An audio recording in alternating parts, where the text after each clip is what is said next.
The adorable cottage you see behind me was built in 1906 as a vacation home for people traveling on the Long Island Railroad to the sleepy little seaside village of Stony Brook.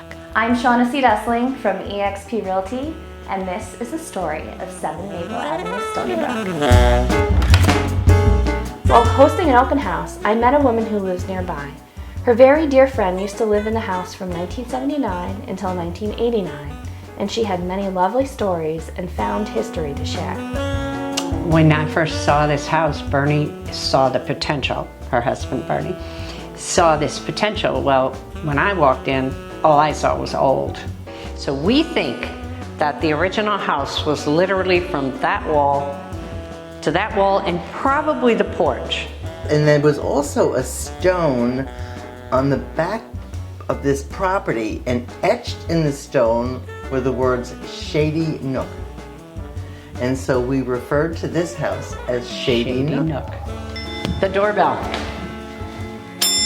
I'm glad they kept it. Ooh.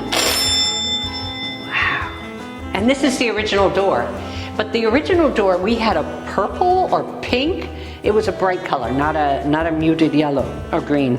The porch boards are still the original. Bernie replaced those. But basically the 5 of us would be in the kitchen preparing whatever. And next door in that house was this man. At first he was single. He was single for a long time. He was drop dead gorgeous. And we jokes would be at that window, oh, and then once in a while he would come over and we were like speechless. This is how we used to watch Fred. We've been looking for him. We did have something. What was on this wall? There was a counter here. The stove was there, that big old the big ugly stove, right. And I used to come during the week, during the excavation or renovation, and it was full of rat dung. I mean, this place was a mess. When those windows would be open in the kitchen, the smell of the privet would just fill the whole house. And so I was down in Provincetown a week or so ago, and I just smelled privet. And I went, oh my God, that's Shady Nook. Gotta ring the bell. And then you come in, and then you see those rooms, and they didn't look like that.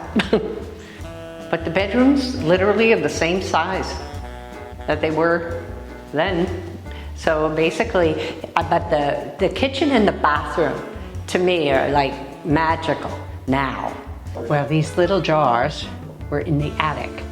In the front of the house, above the porch, there's a small window. So the summer, which would have been the spring, summer of '79, we were working on this house. It was a group effort with the Flynns, and somebody went up to the attic up there to see what was in behind that window. It was the only way to get to see what was there was to go through that little window. And then we found a box, and in the box there were baby clothes, and there were 4 of them. Now there are only 2, and they all had covers.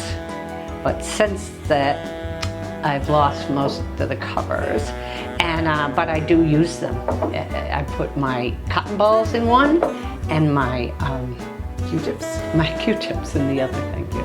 We went up to the attic thinking there'd be buried treasure or something wonderfully hidden up there, and baby clothes. Baby clothes and the jars, and that was it. Spiders. Yeah. Oh, thank you. This is a pleasure to see this and see what he did with it. I mean, I'd almost want to move back in. I know. It's very, very inviting.